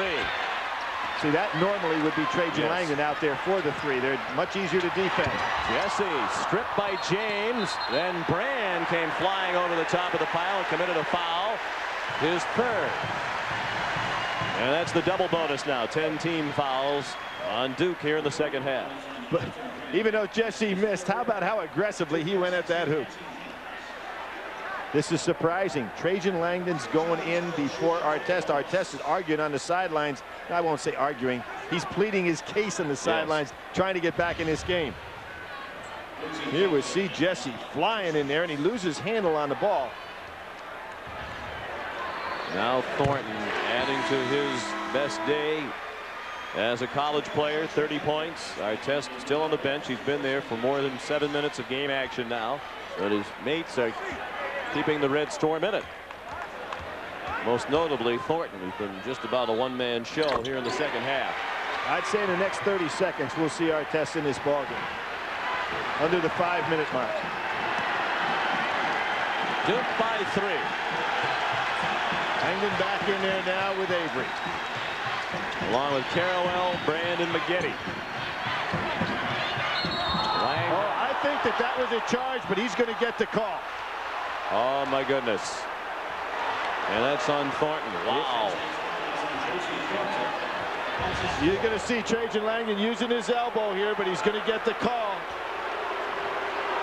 There's the elbow and the push in. Watch this right here. He'll push in with his elbow. Oh, boy. Thornton moving and has the right to that position. Big break for Duke there. That's a huge call.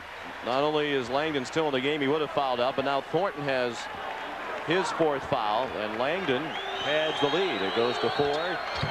Oh, and misses a free throw. And then McGetty. That might be the makeup call right there on the rebounding action, as McGetty called for a little shove underneath. Well, that's very strange, too. You have Duke having the man they want on the free throw line. Instead of getting one on their side, they end up putting St. John's on the line. He's the best free throw shooter in the history of the ACC. Trajan Langdon with a career shooting percentage of 87.5, just better than Charlie Davis, who played at Wake Forest back in the late 60s and early 70s. Charlie Davis, a career percentage of 87.3. Charlie Davis, a young man from right here in New York City, played at Brooklyn Tech. Great pure shooter. Now Postel with his team down by 4. 5:17 remaining. Battier back in. McGetty goes out. So you have Duke with their original starting lineup on the floor. Mike Jarvis just hanging in there with Artest, not getting him ready to come back in the game. Now they're rubbing him down on his leg. Postel, a little bit of a pump fake there. Richardson went flying in the lane, but it looked like Brand helped to shove him into the lane. Both coaches are up off the bench wondering what this is all about. Well, the official's probably going to do the best thing in the fact that he doesn't call anything and lets Postel go back to the line. It has to be something, doesn't it? Well, you just say, hey, you know. And they called fouls all day long, an amazing number of fouls. Something clearly happened. Well, you'd have penalized either team on that one, so maybe the fairest thing to do is not penalize either one and get the free throw. We're going to pretend that didn't happen. It was a mulligan. Postel hit 2. It's a 2-point lead for Duke. Remember the last time Duke played in here, it was Andre Patterson in Indiana that beat them in the MIT preseason. Avery missed a runner. Brand another rebound. He's had a relatively quiet half. Richardson's done a good job. He held his ground there. There's Battier over the back, but Postel's called for the foul. Yeah, he got underneath him and wedged him on out of there. And that's 5 on Postel. So finally, a victim to foul difficulty. So many players walking the tightrope with 4. But now Postel leaves with 5. That's 14 team fouls in this half against St. John's. Postel had 6 points today. Artest up and wanting to get into this basketball game. Why not? It's under 5 minutes to go. Postel leaves to a nice hand. He was a starter last year, very valuable 6th man this year. When we talk about the expectations, people surprised by St. John's success. I'm a little bit surprised that that's the reaction, given that they won 22 games last year. They're adding Barkley, one of the top 5 high school players in the country, according to many of those recruiting publications. And they get Bootsy Thornton, one of the great junior college players in the country. Why wouldn't you expect to be good? Can I counter that? Yes. Felipe Lopez, the 3rd all-time scorer in the history of the school. Zendon Hamilton, the number 5 all-time scorer, are gone. Yes. No, but I really think that Mike has done a terrific job. They've all bought into his program, and we're not looking at the last good St. John's team under him. No. I mean, I think you're looking for St. John's to have a big payday with Mike Jarvis. I just think it should be remembered that Fran Fraschilla really helped get this thing turned around. 22 wins last year, getting them back in the NCAA tournament, and recruited and put together the nucleus of this team. I would agree. We left after last year. Dismissal turned philosophical differences by St. John's University. Battier made a free throw to put the lead back up to 3. He has 5 points. And it's Battier on Artest. Carrawell stays out on Barkley. That puts Trajan Langdon came out of the ball game, trying to save him to the end. So it's James on Thornton. 4.5 minutes to go. Jesse. Boy, you wish they'd just put the whistle in the pocket. Every little drive to the basket when there's any kind of a brush results in a foul. Smart play, though, by St. John, saying, okay, where's our best matchup to post up? Avery out of position guarding Jesse, and that's because of the foul trouble Duke has. Avery's fouled out. He's the first to succumb for Duke. He leaves with... That was smart play by St. John's. Get him out of there. It's got to be Trajan Langdon back in here now. I don't think Duke realized he's got 5. He leaves with 11 points. That's 12 team fouls on Duke in this half. And there's still 4 minutes and 27 seconds to go. There's 26 team fouls called, 26 fouls called in this half in just over 15 minutes. As you watch this game, would you say this has been an overly physical game? Oh, I think it's a very physical game, and I'll tell you why. Because you've got St. John's is very much like Cincinnati. They're obviously not as big, but they come at you with a lot of team quickness. Tough matchups. So this is the kind of game where they put a lot of pressure on the officials coming at you. And Duke is a kind of club that can withstand that fairly well, too. I think right now, if you're St. John's, whoever Trajan Langdon is guarding, you've got to go ahead and put the ball in that guy's hands. Try to get missed both free throws. It's still a 3-point lead for Duke. You want to try to get Trajan Langdon out of the game. If you're Duke, obviously you want to keep him in the game. St. John's showing a little zone defense here, trying to protect Avery. Tremendous match of wits going on here between these two coaches. And it's a foul shooting contest that favors Duke. Carroll hits the runner from the free throw line. Now, 2-3 zone. He just penetrated right down the middle. Nobody played the man with the ball. Cardinals sing when you're in the zone. 10 points for Carwell out of Cardinal Ritter High School in St. Louis, the same school that produced Julian Winfield of Renton, Missouri, Jahidi White of Georgetown, among others. Artest had it rejected by Brandon. He looks to run the floor. Well, I'm surprised. St. John's had things set up for Jesse coming on the baseline to drive on Trajan Langdon. Didn't try it. Great job by Brand inside by Duke. St. John stayed zone one time and said, you know, we cannot stay in it. They go back to man-to-man. Farewell doing the bulk of the ball, handling the absence of Avery. Langdon missed a 3. Battier tipped it. Oh, great play. Artest poked it away from Farewell and went in for the dunks. How quick is he? Battier made a smart play. He thought on the tap out. Farewell just stood flat-footed. Artest ran right on by him. Farewell.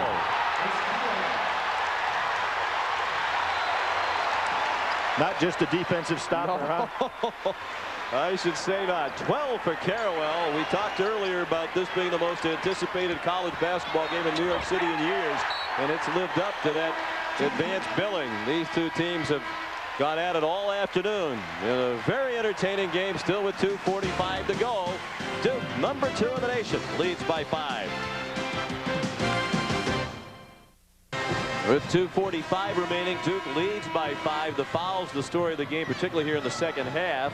You see the second half foul numbers for the game. Each team has been whistled for 22 fouls. Duke has 2 timeouts remaining. St. John's 3, and the Red Storm has the arrow in its favor.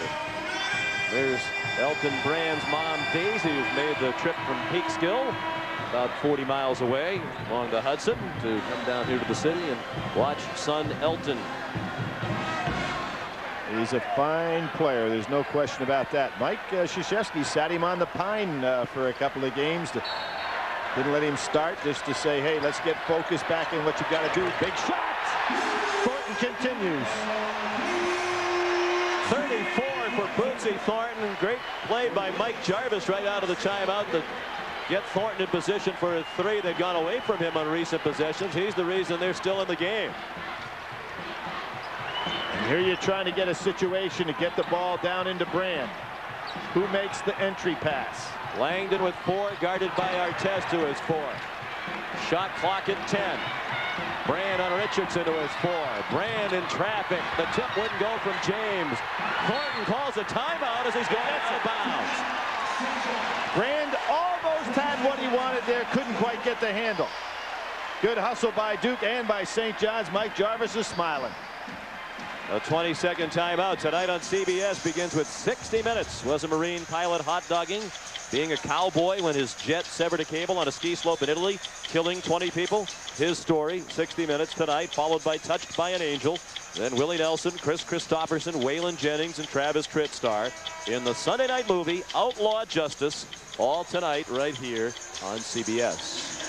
You know, Sean, I mentioned about Black Sunday back in 1979. It was Penn and St. John's with the two big upsets there. And, of course, then Penn eventually working their way to the Final Four, only to face Magic Johnson in what was kind of a devastating basketball game. But certainly it was a day that the people down in North Carolina will remember for many, many, many years. Bootsy Thornton has hit 6 3-pointers today, career high. 34 points. He also has 10 rebounds, a double-double. St. John's with the ball, 2 to tie. 3 for the lead with under 2 minutes remaining. Steal. Battier couldn't control it along the end line. But, you know, what a smart play by Thornton. Here he is with his biggest career day. Instead of taking the bad jump shot from the side, goes to look to hit inside to Artest, who has a better look. Gonna like that kid's attitude. Curtis Shaw, one of the officials, over to the scorers table. They reset the shot clock, and they should not have. So they're going to take some time off the shot clock. They'll set it at 21 seconds. 1:55 left in regulation time. Number 2, Duke, in a battle with number 9, St. John. Solid screen for Thornton coming over the top here, but he doesn't quite get there. Trouble on the handoff. Out of bounds. Last touch by James. He better be careful. You sure don't want to pick up a technical foul trying to show up the official on the sideline. Mike Krzyzewski very docile here today. You can tell that that shoulder and his pain is put him in a little different position than he normally is. And he's barely moved off the bench, been almost emotionless in a very emotional game. Artest down the lane. He Great hesitation dribble by Artest. He was looking for the jump shot first, and that solid screen gave him enough room to go down the lane. Here you see right here, he was looking for the jumper, hesitated, beat Brand on it, makes the left-handed put-up. A triple-double man from St. John's. By the way, Duke, with all of their storied history, and guys like Grant Hill and Art Heyman and Mullins and Leitner, never had a player with a triple-double. Artest has given St. John's the lead. Their last lead was at 15 to 14. Harrowell has been the big offensive threat here, but they still want to get that ball to Brand.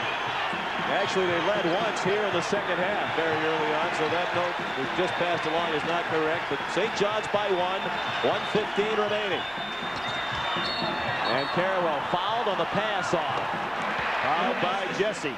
That's the call, Sean, back to the point that you made earlier, the call all day long that's been made. Because anytime a guy penetrates, the hand touch has been called. Anytime. Yeah. And so there was really never any flow on that particular kind of play here today.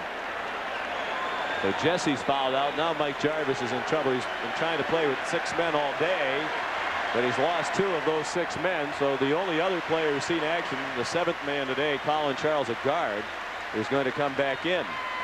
Well, one thing I will say, when these two teams hit the locker room, whoever wins or loses can honestly look at their coach and say they gave it their all physically. Yes. I mean, there might have been some misjudgments by a player or two, but as far as physical effort, both of these teams have left everything on this floor.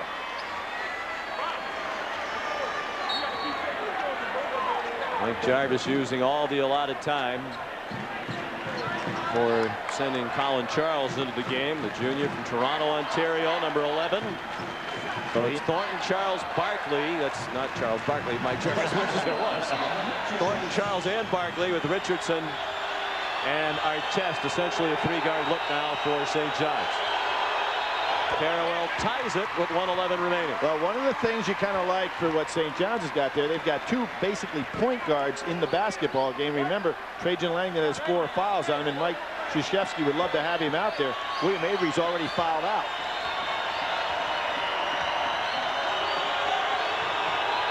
Harrowell for the lead. Got the bounce, hit the rim, then the backboard, and fell through. 14 points for Carrawell. Duke by one, approaching 1 minute remaining. And it's James on Thornton. He seemed to be the guy you'd want to get the ball to. Here he comes off the baseline. Artest gave it back to Thornton. He missed the short one. Brand rebounded and then lost it. They're on the floor. And as the ball came squirting out. What's this call? I don't know. Tim Higgins. I'm not sure the referee knows either. Let's see. What's the call? He came out waving his arms apart, a signal that would be a full timeout ordinarily, but that couldn't be the call there. I have no idea. Now you see Mike Krzyzewski limping down the sidelines. He is really in some pain here. What is the call? What is that gesture? Ordinarily that's a signal you would give to indicate a full timeout. We know nobody's going to the foul line. I have no idea whose ball it is. What's he going to call it? A tie-up? A held ball. Yep. It was held for a while, although the whistle blew well after that ball. It squirted out, and on the possession, it will go to St. John's. And Mike Jarvis is called for a timeout. What a game, and still 52.5 seconds remaining in New York. CBS sports coverage of the road to the Final Four is sponsored by Volvo. Volvo reminds you to drive safely. Nike and the Nike Alpha Project. And by Microsoft. Where do you want to go today? Welcome back to Madison Square Garden. Time now for the Arthur Anderson wise decision of the game. Billy, both coaches today, they've had to make an unbelievable number of decisions because of all the foul trouble. Absolutely, and you've got to give them both credit regardless of who wins or loses this game. There are a lot of mind games that went on between Coach Krzyzewski out there and Mike Jarvis today, so they had to make a lot of wise decisions. They both did, so we'll give it to each of them, Krzyzewski and Jarvis, for their management of their team in the face of the foul difficulty. Now we've got that arrow pointing in favor of St. John's. Until it comes in. As soon as it does, I'm told it's going to change to Duke. Okay. So it was a tie-up, and the arrow was consulted, and that's why St. John's gets the ball here with a fresh 35 on the shot clock. 52.5 seconds left in regulation. Barkley to inbound with Artest, Richardson, Charles, and Thornton. Wow, I'm surprised Artest didn't take a drive to the basket. Richardson, he seemed to be their last option, with the exception of Charles. And a steal by Artest, but he goes out of bounds on his way out, screams for the timeout, and gets it. Now, we talked about wise decisions. I don't think that was a wise one by St. John's. I mean, you've got Artest with the ball, Battier on him, let him go ahead and drive to the basket. Terrific rebound, but watch what Ron Artest does here. You know what? He was out of bounds. His foot hit the out of bounds before he called a timeout.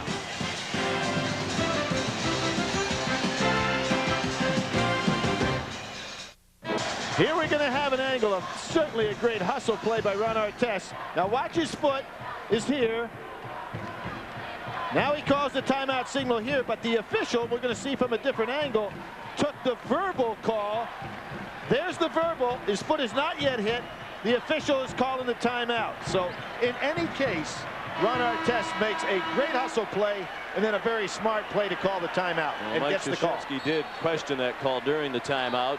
St. John's with the ball down by one. They get the same situation. Artest should drive to the basket. Here he goes. Battier just fell down. Artest missed a wide open shot. Rebound. Charles lost it over the sideline in the race with Langdon, who was careful with his 4 fouls. Now you have a situation where you want the ball in Trajan Langdon's hands if you're Duke. He's the great free throw shooter, and he's pretty good with the ball, but he's being guarded by a very quick, smaller guard. Oh, they call the quick bump foul on Barkley. So Langdon will go to the foul line, but still a lot of time to go. There are only 2 players on the court, Barkley and Charles, who could commit a foul because any of the other 3 St. John's players would have fouled out. You know, I think if you're Duke, a move now would be to try to get Langdon out of this ball game after the free throws. Let somebody else play on the defensive end, because you sure don't want him on the bench when you've got the ball offensively. Best free throw shooter in the history of the ACC makes the first. It's a 2-point lead for Duke with 30 seconds left. Still plenty of time, 30 seconds to go. You don't have to go for a three-point shot if he happens to make this one. St. John's is out of timeouts. Thornton is the guy that's been best from the outside today. Here he comes off the curl. Not going for a three yet. Brand blocked it. Artest with 17 seconds left for three. Short. Brand. He calls a timeout going. Carrawell. So what's good for the goose is good for the gander here, huh? But St. John's, I think, and so many times you see this in the collegiate game, guys not realizing how much time 30 seconds is. You get multiple possessions, don't need the three. Duke by 3 in a game that has been filled with fouls, and the only timeout remaining for either team belongs to Duke, and it's a 20. The arrow points in their favor. If you're St. John's, it's got to be either a quick steal or a very quick foul, Billy. Well, Sean, in this particular case, two strategies you see coaches use a lot. One is to go long and take advantage of the fact that St. John's probably going to try to prevent the ball from getting in bounds. But I think with a 3-point lead, 12 seconds to go, you ought to play it if you're getting the ball in bounds going in the opposite direction, and you want to run screens to get the inbounds pass to Trajan Langdon so that he'll be fouled. Don't want somebody else. So there goes a man going wrong. Here comes Langdon coming to get the ball. That's the last timeout of the game for either team. A 20 called by Battier. Poorly executed by Duke. Took too much time to get Langdon the screen. So neither team has a timeout. They have both completely emptied the tank in virtually every respect here today. South Carolina and Syracuse, Missouri and Kansas coming up next as the second part of our triple header. Later on, Michigan State and Indiana from the Big Ten. The Spartans alone atop the Big Ten. Well, you know, everybody talked about Kansas. This is their down year and everything. All of a sudden, you look out, those Big 12 standings are right back. Texas with another big win last night over Oklahoma State. Kansas, of course, did beat Missouri at Missouri earlier this year, and that's the team that had knocked them off 2 years previous. Now look at Duke is setting up awful high now. Barkley is on Trajan Langdon. Langdon looking for the screens, and they're looking to get him the ball to commit the foul. Who did it touch? It touched the St. John's defender, apparently Barkley, who was right in front of Langdon. They put Chudney Gray into the game as Mike Jarvis for the first time today. He's number 3, a guard, perhaps just to commit a foul if he has the chance. Notice nobody guarding the man taking a ball out of bounds. Bad pass, stolen. Artest to the basket. And a foul. Will they count that as a 3-shot opportunity? Yes, they will. Yes, they will. That's going to be a 3-shot opportunity at the basket. Nobody to throw the ball to. They try to go over the top to Brand. Artest gets it and just throws it towards the basket. It will be an attempt. There'll be a foul on Brand. Artest will go to the line for 3. And that's a great job by Artest to draw that. Brand fouls out. Looked like Brand was being held by Artest as that ball was being inbounded. Artest had one arm wrapped around the hip of Brand. That one uncalled. Mike Jarvis wanted to make sure he was going to get the 3 shots for Artest, and he did. Hey, let's talk about this young man here. Without question, athletically, one of the top kids in the Big East. But how about the 2 plays that he's made in regard to nothing to do with athleticism? He makes that play knowing he's got to go for 3. He makes the out-of-bounds play calling a timeout. He needs to make all 3 of these free throws to tie the game. He's made 1 already. He's 3 for 3 today, but just 65% for the year. That one rattles out with 10.3 seconds left. He wants to miss this one, and guys get moving on the boards, but there's no timeouts for St. John's to call anything. So he wants to miss. Really? I think so. And just go for a quick foul. No. I think you want to miss here and try to get possession of the ball again. Because you got to figure Duke's going to try to get the ball to Trajan Langdon. Why do I want to call him Langdon Turner? But even if he makes one here and you foul quickly, you could still be within 3 points. He did make it. They get it to James. He's going to be fouled by Colin Charles, who can afford a foul. That's his first. So now James goes to the line. Nate, for the season, is a 73% free throw shooter. And today he's 2 out of 4. And now if you're Duke University, you've got to think about the defensive end of the floor here. Missed free throws give St. John's a chance to win the game with a 2. Duke has had an uncharacteristically poor day from the free throw line. 13 out of 24 as a team. 9.3 seconds left. Duke by 1. And you've got to figure St. John's got Barkley out there, Charles out there, some guys who can put the ball on the floor and get it up court in a hurry. James shooting 2. Oh, he got the bounce. Big, big sigh of relief by James. Richardson comes in, and Chudney Gray goes out. Now, if you make this one up 3, do you foul so that St. John's can't tie you with a 3? I like that strategy. You don't see it done very often. It seems to make sense, but it is rarely done. James made both. Now St. John's needs a 3. Down by 3. 9 seconds left. They are not going to foul. They're trying to extend the time here for Barkley. Artest moves closer. Long 3 to tie. Good with 1 second left. That's why I think you should foul. Battier stolen. Artest at the buzzer. No good. That looked like a travel before the heave, but it also looked like the officials were ready to count it had it gone in. And without question, it was a travel, but Artest, does he come up big or not? Sean, that's why I think you should always foul. Yeah. You cannot lose the game. You know, why in the world you take the chance of letting the person tie you up? Some shot by Artest, and he's done all of this with 4 fouls on him. He got the screen and got it off. Now I think we ought to assess what do these two coaches have to play with here the rest of the way. Well, very little. Yeah, it certainly advantaged Duke in terms of depth. Well, in one respect, though, they've got only 1 guard, traditional guard, to play the rest of the way, and he's got 4 fouls on him. That's Langdon. Avery's fouled out. Brand is fouled out, so really, I'd say it might be even. Yeah.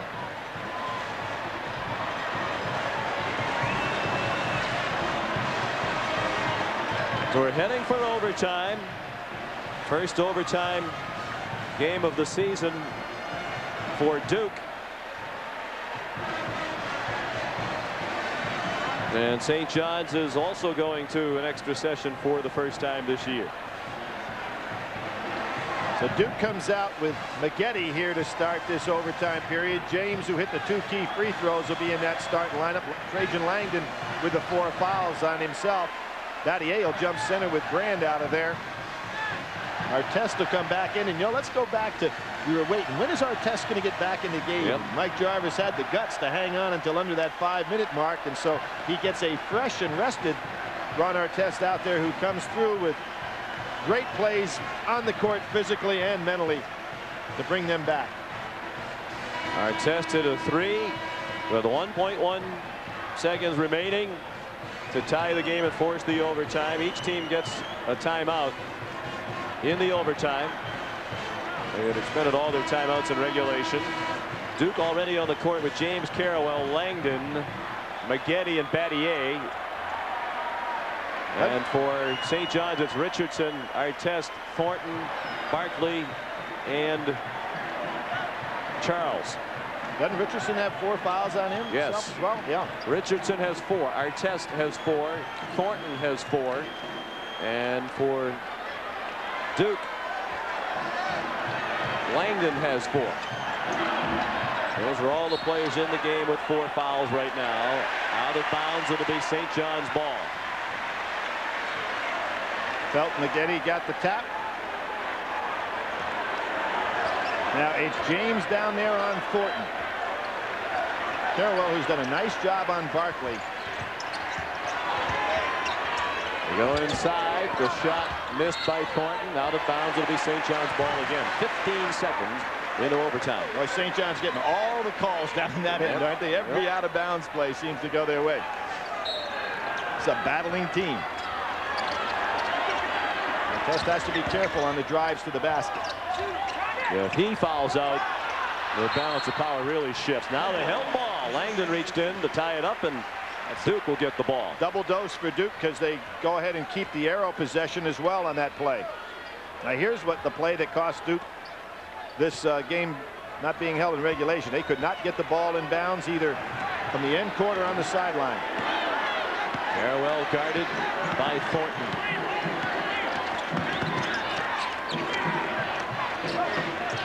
James posting up down inside.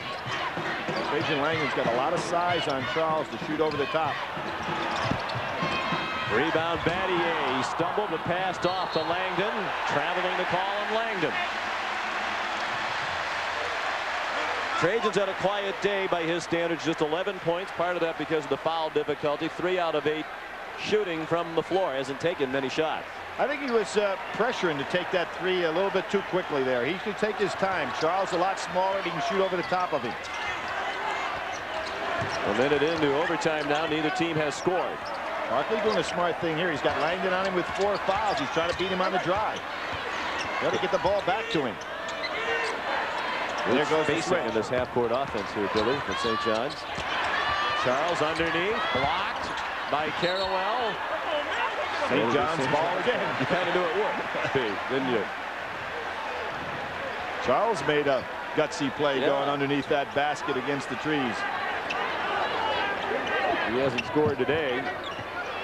An opening for Thornton. The lefty hits it.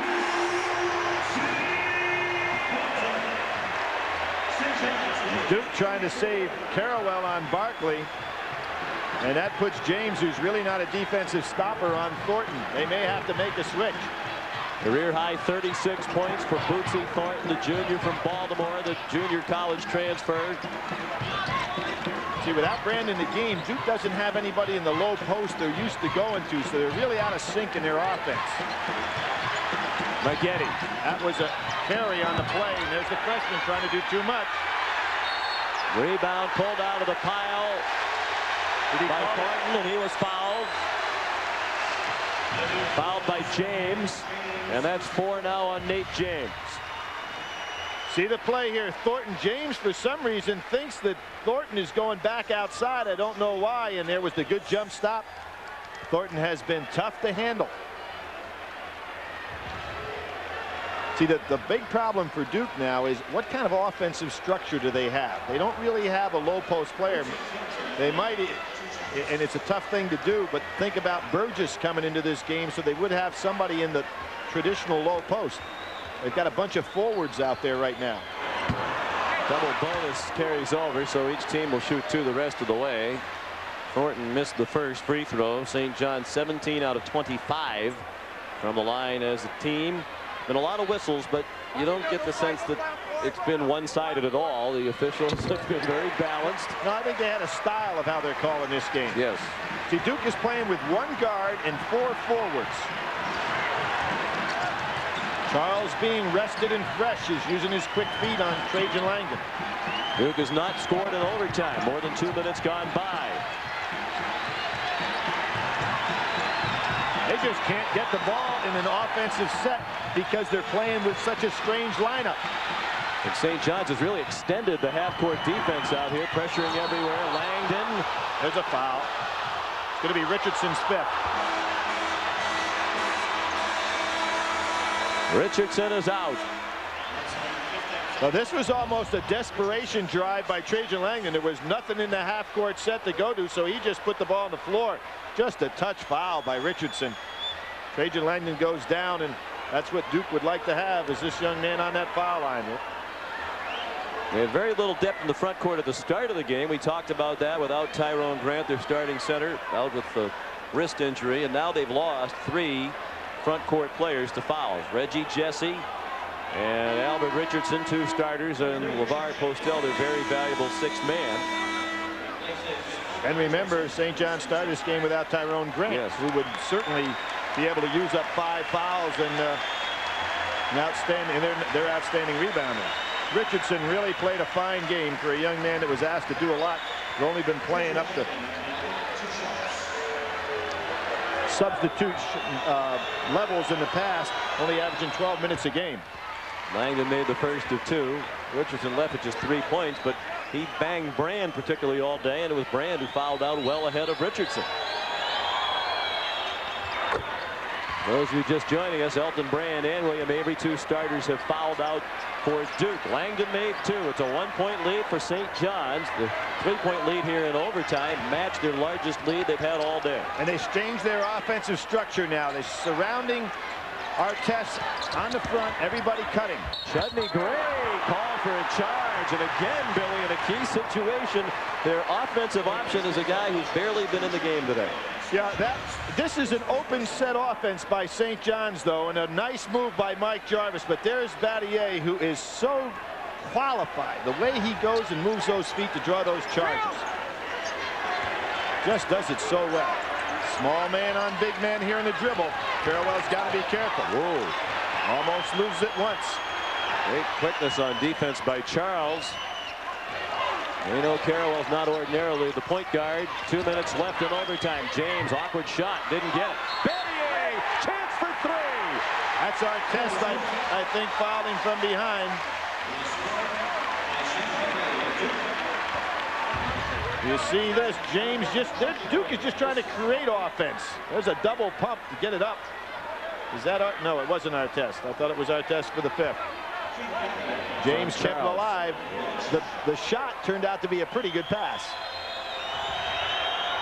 2 fouls on Charles. Battier missed. Duke leads by 1. Just under 2 minutes left in overtime. Now watch this offensive set, see if they change it. Yeah, they do. Thornton would like the drive. Barkley does drive in traffic, out of control. Another charge. Battier again. Is he the best in the country at drawing charges or not? Has to be. Unbelievable. There you see him. He just holds his ground in there, keeps his hands straight up in a good defensive position. People that play against Duke have to realize he's going to be down inside. The young man who worked on Wall Street this summer. Intelligent player. Apparently they're saying this time the ball was gone when the contact took place, because they are going to have shooting for Battier. 3 fouls on Barkley. I think if you're Mike Krzyzewski, you'd rather have possession of the ball, don't you think? Perhaps. Get the ball in Trajan Langdon's hands, get him on the line. Battier 71% for the season, just 1 out of 3 from the line today. Duke by 2 as Battier made the first. 86-84.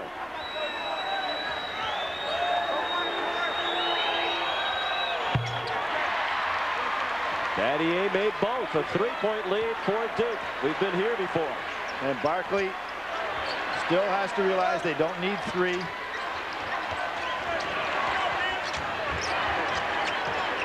Thornton looking inside for Artest. Guarded by Battier. Artest fouled on a reach in by James, and that is 5 on Nate James. And that'll probably, when you start looking down that Duke bench, you see the ball going inside. Artest just being very patient. He realized the double team's coming. I don't know where you'd have called that foul on James. I didn't see him make any contact. Battier came over the back. Now, does Mike Krzyzewski go tall here? He's got Burgess on the bench as far as most playing time, and it is going to be Burgess coming in. So that gives him rebounding at a time when he'd really like ball handling. But with Avery out of there, he's got no place to go. Burgess averages 17.5 minutes per game. Today he played just 3 minutes in the first half. James with a spirited message for Burgess as Nate departs. Now, one thing it may do for Duke, Burgess is a post man, so it gives them a low post offensive player. Artest made the first of 2.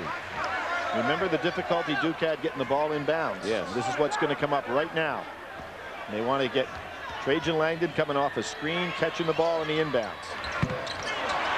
5 out of 7 from the line now. Artest. He made 1 out of 2. Duke with the ball up by 2. Carrawell rebounded and controls. I'm surprised Carrawell constantly wants to challenge these smaller, quicker guys with his dribble. Carrawell, Langdon, Battier, Maggette, and Burgess for Duke, and a foul on the drive against Charles. Trajan Langdon showing a little bit of quickness on that move to the hoop. 3 personals on Charles. 1:03 left in overtime. And Langdon will shoot 2. South Carolina and Syracuse, Missouri, and Kansas underway. We'll be getting you out to those games as soon as we're finished in this memorable battle here at Madison Square Garden. With this young man, it's almost, if it hits the rim, it should count against him. I mean, he is a great stroke on his shot. Beautiful rotation, a lot of confidence, a lot of character.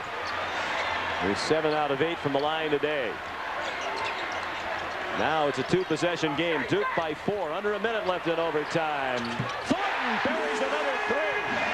He has been sensational. They want to get the ball back to Trajan Langdon. Try to get him on that foul line. Duke will have to give up the ball. 40 points for Bootsy Thornton today. 40 of the 88 St. John's points. Duke by 1. Shot clock at 18. Trajan Langdon wanting a solid screen up high. He's got to be careful about 5 seconds. Langdon started it and lost at Artest. Had it poked away by Maggette. Timeout Duke. What a play by Maggette. And a play by Artest. Just great hustle on the part of both of these teams. It's like an NCAA tournament game, isn't it? Great.